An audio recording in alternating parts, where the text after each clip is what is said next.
I'm gonna need the comic fam's help on this one. Another week, another list, a runners up. Single price record breakers, comic fam. Hit the like, slap the subscribe button. And Jem, what's going on in the clouds? You guys are gonna have to tell me, but number 10 on the runners-up is Amazing Spider-Man issue 19. It's the first appearance of Mac Gargan, who would become Scorpion in the next issue. Now, it seemed like they were setting up Mac Gargan to become Scorpion in the MCU. We haven't gotten that yet, but apparently there's some teasers in the clouds. We haven't seen Mac Gargan since the 2017 post-credit scene, but in Spider-Man No Way Home, during the ripping of multiverses, Multiverse, we see supposedly a bunch of villains in the clouds. I'm supposed to see a Scorpion in this picture, but I'm starting to feel like this is like some kind of Rorschach test. Yeah, now that you mention it, it does kind of look like my parents fighting. Jem, I think there may be some other issues there. I digress. We have a 1.8 that sold back in 2021 for $91. It's up clear past the $100 marker, an increase of 62 bones selling for $153. That's an increase of 68%. Not a monster sale, but considering it's a 1.8 for Amazing Spider-Man 19, but you guys gotta let me know in the comments below. Do you see Scorpion in the cloud in this image? I'm not seeing it. Moving on to number 9, we have Captain America Annual 8, classic Mike Zeck cover that I happen to be holding in my hand right here. By the time you guys see this video, I would have given this away on Whatnot. Big shout out to everybody who joined us throughout our Whatnot streams during Emerald City Comic Con. It was an amazing time. Thank you to all who came out. And Jem, you did give away a Cap Annual number 8 that debuted in 1986. You can pick this comic book up in high grade for $40, but we're talking about a newsstand 9.6 record breaker. It sold for $318 back in January, and it's up 40% with its all-time record-breaking sale of $445. This is a classic Wolverine versus Captain America cover. It's a bit bigger because it's an annual, tougher to secure in high grade. And this newsstand 9.6 is selling about $225 higher than the direct market counterpart in the same grade. Next at the list at number 8, Green Lantern number 9, which debuted back in 1961. This is the second appearance and first cover appearance of Fire Guy Ryan's favorite villain and character in comic books. It's also the first appearance of a slew of Green Lantern Corps members, but more importantly, the first appearance of Hal's younger brother, Jim Jordan.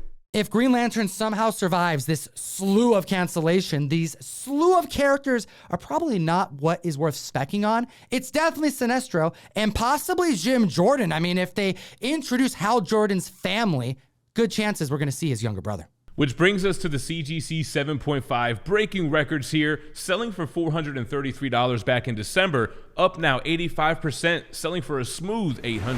If you enjoyed this video, you got to see the other single price record breakers. There was a lot of them. We sourced 10 from a larger list that's sometimes 30 record breaking sales long, 40 and even 50 at times on Key Collector Comics. It's the runners up list where we source so much data from, but also an app that we utilize on a daily basis. And if you use code TOM101, you support the show, but get access to the app in its entirety, catalog your comic books, get suggested pricing, keep up with the rapidly moving marketplace, and so much more. Next at the list at number 7, Action Comics 242, debuted in 1958, and it's a pricey comic book.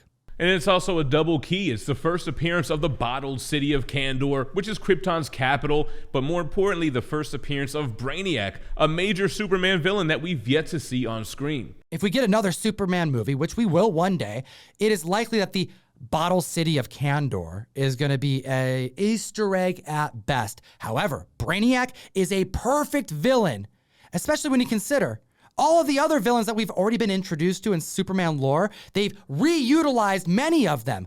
Lex Luthor, Lex Luthor, Lex Luthor. Give us Brainiac! Prime for speculation, easily the most recognizable Superman villain besides the ones that we've already seen on screen, if not more so. We got a low-grade copy that broke record, a CGC 1.8. Now, it sold for $819 back in the comic boom of 2021. It's up now 47%, selling for $1,200. Comic Butch blazing over to number 6 with me with Marvel Spotlight number 5, debuting in 1972. The first appearance of Johnny Blaze and the first appearance of the Ghost Rider. Now, during a San Diego Comic-Con interview, Kevin Feige responded to the rumors that Ryan Gosling was interested in playing Ghost Rider. Sounds like Kevin Feige was up to it as well. And let's not forget about The Place Beyond the Pines, the 2012 independent film where Ryan Gosling portrayed a motorcycle riding stuntman? Interesting. This must be the list of low-grade record-breaking sales because we got a CGC 1.0 to report on. It sold for just $30 back in 2007, and it's up 1,667%, almost 666, now selling for $530. And now at the list at number 5, Fantastic Four number 6, debuting in 1962, Jack Kirby, Stan Lee goodness, and we got a triple key. We have the second appearance of Submariner in the Silver Age, the second appearance of Doctor Doom, and Jem hit him with the third. It's actually the first team-up of 2 supervillains in the Marvel Universe. Now, we've already seen Namor in the Black Panther Wakanda Forever trailer. We know that we're getting Fantastic Four and Avengers Secret Wars, so we know Doom is coming. I mean, Marvel even just published a Doctor Doom Book of Doom omnibus. Now, will he show up in Black Panther with Namor? That's yet to be seen. Either way, we've got a record breaker to discuss, a CGC 4.5, which sold for $2,400 back in September, up now 23%, selling for $2,950. And now we're looking at number 4 on the list, Incredible Hulk number 5, debuting in 1963. This is a pricey comic book. It's not really a major key. Jem, we have talked about multiple early single-digit Hulks that have been spiking in the industry for about a year now. And yes, we understand why issue 1 and issue 2 have been spiking, but the rest, I think it's that low-digit early Hulk key significance alone. Yeah, I mean, it's the first appearance of Tyrannus, who is an immortal Roman emperor and has ties to the Deviants. But yeah, I think it's just those first 6 issues, the single-digit Hulk Silver Age books. And like you mentioned, issue 1 and 2 have been spiking, so maybe it's collectors putting together that set that's causing these other issues to play catch-up. We got a 6.0 to talk about here, selling for $1,800 back in March, but it's up 33% now, selling for $2,400. Keep in mind, the Hulk run would get canceled. He would join other heroes in other comic books. So those early 6 issues are lower and lower print as you reach his exit and his own solo title. We have at the list at number 3, Fantastic Four 47, debuting in 1966. We have a Inhuman to talk about. That's right, but we're not talking about Medusa, we're not talking about Black Bolt, but rather his brother, Maximus the Mad, who first appeared in Fantastic Four issue 47. Now, the Inhumans are technically in the MCU, whether it's your universe or someone else's. So maybe collectors are speculating on those other Inhuman first appearances as they may be utilized in the future. Maximus is to Blood Bolt as Loki is to Thor. Great spec in my book. And this is the second appearance of Black Bolt, a 9.4, selling back in 2021 during the comic boom for $1,085 up.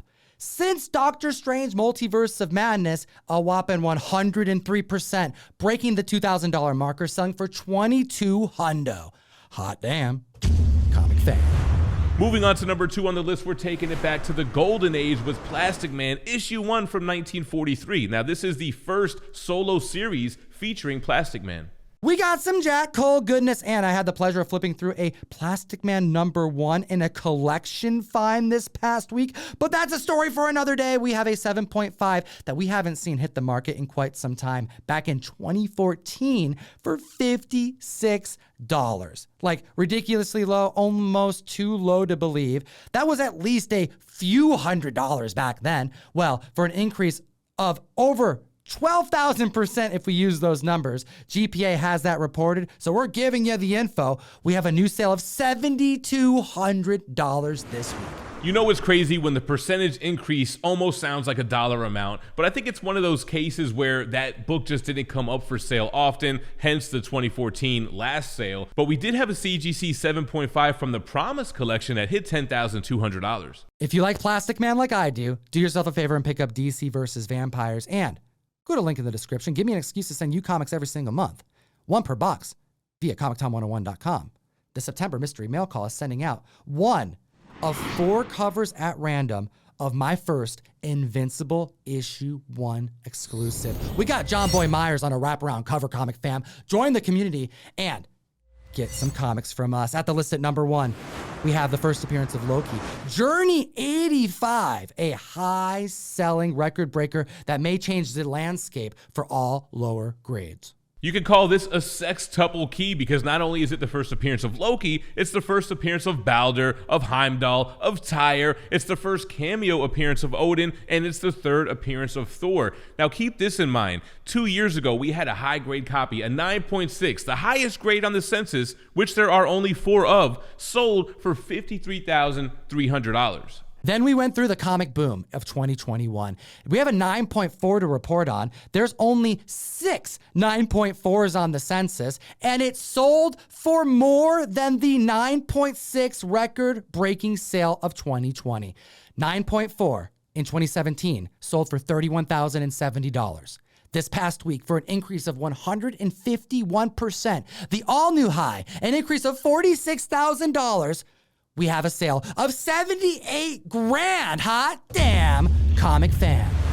It makes you think, what would happen if a 9.6 hit market today? And keep in mind, there are only 34 copies in 9.0 and above on the CGC census. Could you imagine if CGC graded the first 9.8? I gotta hear what the community thinks in the comment section below. It'll enter you to win our 55K subscriber milestone giveaway, this Invincible #1 Omni-Man Tyler Kirkham variant.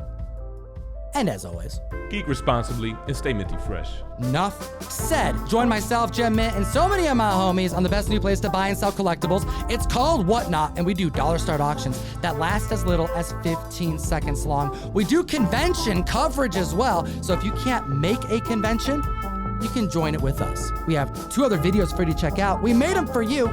Have a great week.